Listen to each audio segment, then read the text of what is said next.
Hi, I'm Tom Bradley. Today on this Steadyhand video, we're going to update you on the Steadyhand Equity Fund. I've got with me Gord O'Reilly, the manager of the fund. Gord's with CGOV Asset Management. Welcome, Gord. Thanks, Tom. Well, Gord, you know, in one of the previous updates we did, I think it was with your partner Ted Ecclestone back in 2010, we talked a lot about the fact that the portfolio was very focused on quality, but at that time it was hurting the fund. The fund was lagging the market. Resources were taking off, and that it was that kind of environment. I think you're still focused on quality, but how is it playing a role today, and how much of a focus is it? We've been increasing the quality of our portfolio as of late, and that's been very beneficial for our for our unit holders, because it's almost the exact inverse. The high quality stocks are the ones that are outperforming right now. And it's leaving some opportunity in the more lesser quality names, but we're not quite ready to go there yet. Now, one of the important themes that we've been highlighting in our communications to clients is the increased emphasis of the fund on U.S. and international stocks. Can you give us a little color as to some of the names you're using in those arenas, and also why you're doing that? Well, we think there's a couple things going on. Firstly, the U.S. dollar is acting in our favor for U.S. and outside of Canada stocks, and as well we've increased the foreign exposure to about 50% of the fund, just because there's so many wonderful business outside of Canada. For example, Mead Johnson, which supplies infant nutrition in China, Latin America. You know, their sales are growing double digits in Mexico and Vietnam, Thailand. It's hard to find businesses like that in Canada. Another example is Novozymes, where they supply enzymes to breweries, bakeries, ethanol makers, and it's a worldwide business. They're in 189 countries in the world, and their patent portfolio is huge. And it's those types of businesses. They haven't had an earnings, have grown 10 years. Compounded with never a down year. So those types of businesses are fantastic, and you just can't find some of them in Canada. Gord, there's a lot of talk about dividends in the market today. It's everybody's focus. You guys have had that as part of your process for a long time. What do dividends mean to you at CGOV?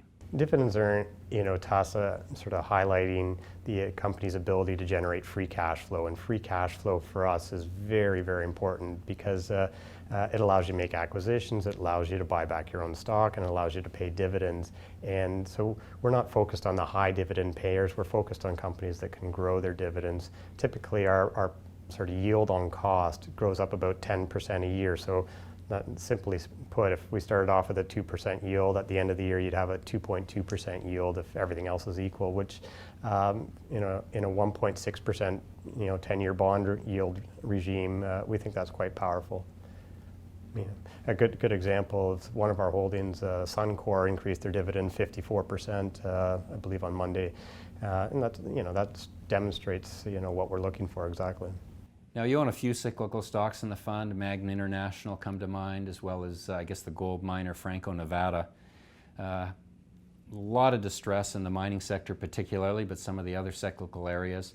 What's your take now? Is there some opportunities there that you're going to pursue?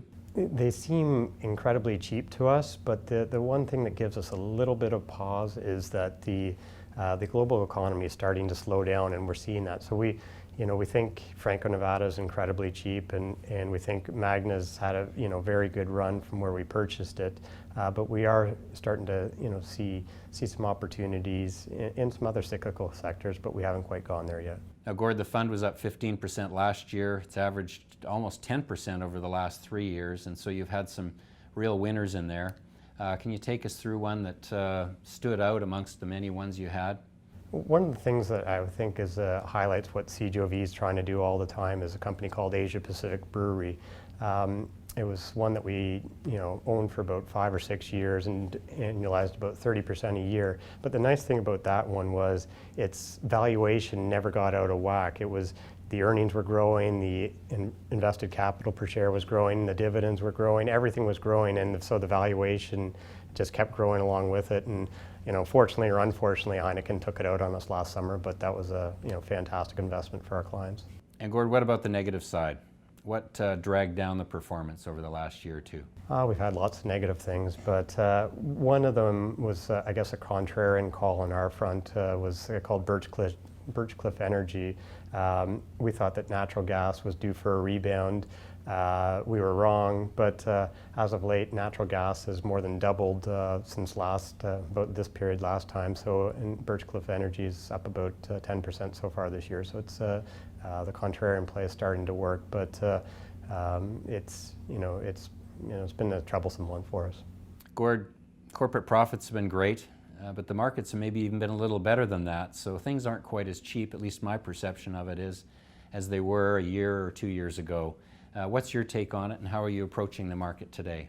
The key thing we always look for is our upside versus our downside, and right now those are roughly in balance, which is not what we want. Typically we want 2 times as much upside to downside, and so the fact that our upside to downside is in balance suggests that we should be a little bit more cautious, and that, as you've seen in our fund, we have a little bit more cash than we typically do. We think that there's going to be some things slowing down and opportunities emerge, and we don't foresee a massive pullback, but we're being a little bit cautious here. Gord, this has been a great update. Thanks for coming.